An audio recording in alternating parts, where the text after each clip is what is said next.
Beh, il risultato lo sapevamo anche prima del weekend, ma come ogni gara, a ogni gara del mondo succedono tante cose che sono una concatenazione di eventi e li andiamo a vedere con il post Superbike dell'ultima gara dell'anno.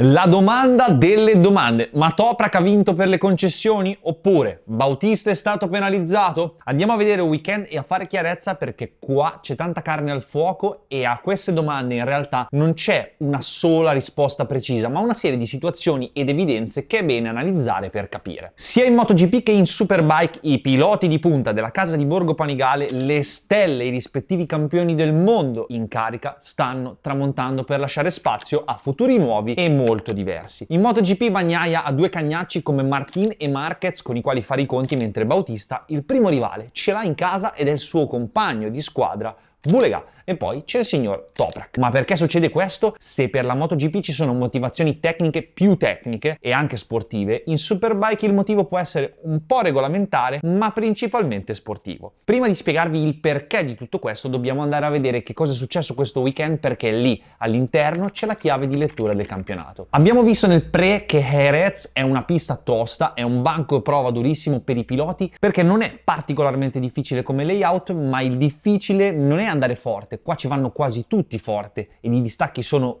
ridotti, anche perché la pista non è lunghissima. Qui la differenza la fa il pacchetto moto più pilota, quello che chi è sopra riesce a sfruttare. Partiamo da chi ha siglato la Super Pole. Vinto gara 1, Super Pole Race, e purtroppo gara 2 è stata interrotta da una bandiera rossa. Tra l'altro, causa della rottura del motore di Vettel, a mettere la ciliegina sulla torta di una stagione che, come definisce lui, la peggiore della sua carriera. Sto parlando proprio di Nicolò Bulega, cioè non della stagione di Vettel, sto parlando di Bulega, che ha vinto quasi tutto. Io non so se è perché non è un gran personaggio, si fa i fatti suoi, fa delle interviste dove dice 3 parole in croce super standard, ma secondo me è sottovalutato. Comunque, chiariamo la situazione. Questo ragazzo ha fatto la carriera nelle GP, mini GP, pre-Moto 3, Moto 3, Moto 3 al mondiale, Moto 2, poi è venuto di qua, vince la Super Sport, lo portano qui, si siede di fianco a Bautista e agli occhi della casa costruttrice hai un campione del mondo da riconfermare, Bautista, e Bulega, giovane promessa dalla quale ti aspetti grandi cose, ma che alla fine potrebbe fare benissimo settimo, ottavo, ma tanto chi se ne frega, perché è un rookie. Alla fine cosa abbiamo visto quest'anno? Il rookie, che è l'unico pilota che è riuscito a tenere testa al fenomeno del momento, ovvero Toprak. In una di quelle poche parole che dice Bulega nelle interviste ha detto: sono al primo anno in Superbike e per me essere a giocarmi il titolo con Toprak e davanti ad Alvaro è già un onore così. Cosa gli vogliamo dire? In realtà il problema del Superbike non sta nel regolamento, o almeno non solo. Purtroppo nello sport ogni tanto arrivano alcuni personaggi che alzano l'asticella e cambiano le carte in tavola, e Toprak ha fatto proprio questo. Ha vinto il mondiale con la Yamaha, battendo già una super competitiva Ducati e il Johnny Ray della Kawasaki. Gli hanno messo in mano questa BMW e molti pensavano che si sarebbe rovinato la carriera, invece no. Vince, stravince il mondiale con 2 gare di anticipo e 2 round da assente causa infortunio. Ora, se la buttiamo proprio sulla mera performance rispetto allo scorso anno, quando ha vinto Bautista in condizioni similari, perché parliamo di una differenza di 2 gradi di asfalto, Bulega è andato 10 secondi più forte sul totale di gara. Raga, 10 secondi, cioè non è 1, 2, 5, 10, sono un'eternità. Questo cosa vuol dire? Pirelli, ok, lo sviluppo. La moto, ok, lo sviluppo. Ma qui c'è quello stesso Toprak che ora che guida una moto più competitiva ha alzato l'asticella da paura, e Bulega è stato l'unico a reggere quasi sempre il gioco ed in alcuni casi come questo a batterlo. In gara 1 Bulega poteva lottare ancora matematicamente e poteva solo vincere, e l'ha fatto. Uno può dire ma Toprak non ha rischiato perché doveva vincere il mondiale. Ok, ma Bulega è andato 10 secondi più forte dell'anno scorso e Toprak era della partita fin quando ha smesso di tirare per pensare di arrivare al traguardo. In Super Pole Race il patema d'animo di dover vincere il mondiale era già andato. Corri con la testa libera, eppure c'è sempre Bulega lì davanti. Purtroppo in gara 2 con la bandiera rossa, come per le migliori serie TV di Netflix, ci hanno tolto il finale e ci riagganceremo alla nuova stagione, ma anche lì non sono convinto che avrebbe vinto Toprak. Detto questo, Bulega è un ragazzo giovane, velocissimo, vuole vincere e non so per quale motivo, a mio avviso, non ha l'attenzione che meriterebbe uno nella sua situazione. Tornando al regolamento, purtroppo ragazzi, la Superbike è fatta così. Le GP sono GP, le derivate di serie ci corrono le moto che trovi al concessionario, ovvero quelle che offre il mercato, e quindi in questo caso è sempre il campionato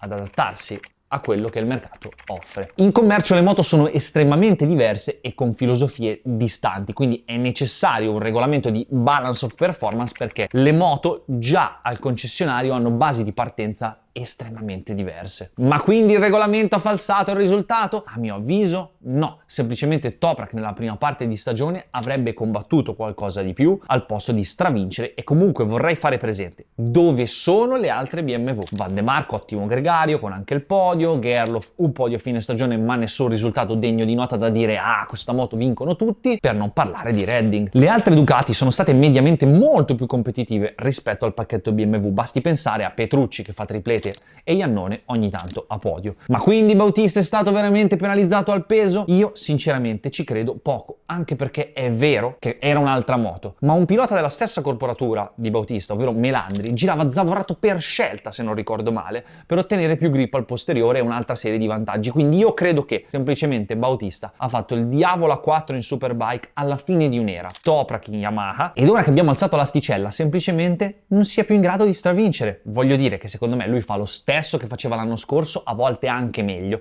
e se prima bastava per vincere, con lo stesso risultato ora fai terzo. Sicuramente è un pilota velocissimo, è innegabile, ma qui hanno cambiato passo. In gara è caduto 2 volte, ma non è la zavorra, è la testa. Mettetevi nei suoi panni, hai stravinto 2 anni, tutte le gare ti intervistano e ti fanno domande su come mai fai fatica, il tuo compagno rookie ti dà paga fisso, la testa come pensiate che stia?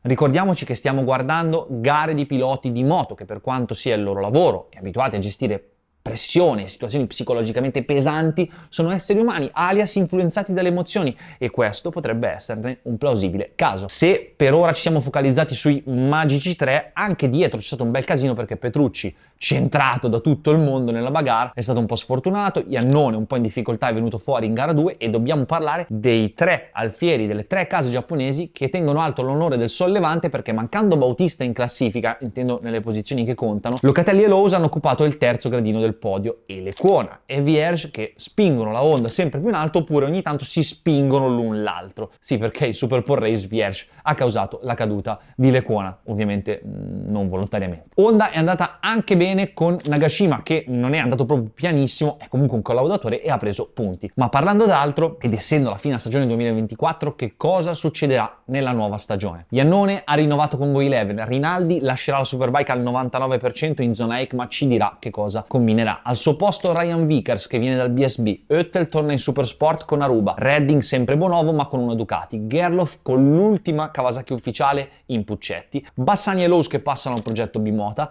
e mancano i team minori privati, ovvero Honda Mie, Yamaha Moto X Racing e GMT 94, che vedendo come sono andati Baldassarri e Oettel negli ultimi 2 anni non credo che abbiano una grande quotazione in questo momento. Il problema, se così si può chiamare, è sempre il solito, sono i soldi ed il prestigio, perché con Huertas che va in Moto2 assistiamo all'ennesimo duro colpo che la filiera sportiva in Superbike regge poco. La 300 dicevano che non fosse formativa, anche se sapete che non la penso così, ma è inutile se poi chi vince o ben figura non riesce quasi mai a passare alla categoria successiva, ovvero Supersport, per motivi economici e sportivi. Il salto fra 300 e Supersport è molto grande sia per i piloti che per i team. Se poi il messaggio che chi vince la Supersport se ne va è a mio avviso un gran peccato. In realtà non bisogna fare di tutta l'erba un fascio, perché ad esempio Montella, che anche se non ha vinto la Supersport è abbastanza evidente che sia pronto per la Superbike e ci è passato grazie anche all'essere al posto giusto nel momento giusto, legato a Barni, con Barni che vuole fare la seconda moto. Se Barni non avesse fatto la seconda moto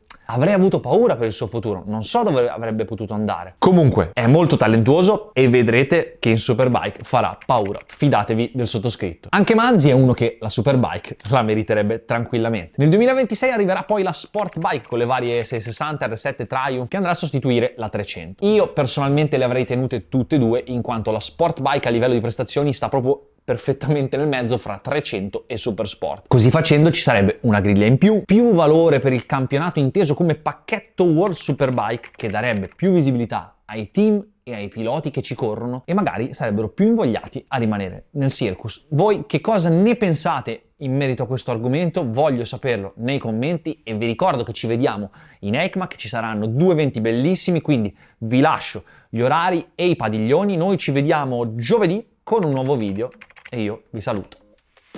Ciao!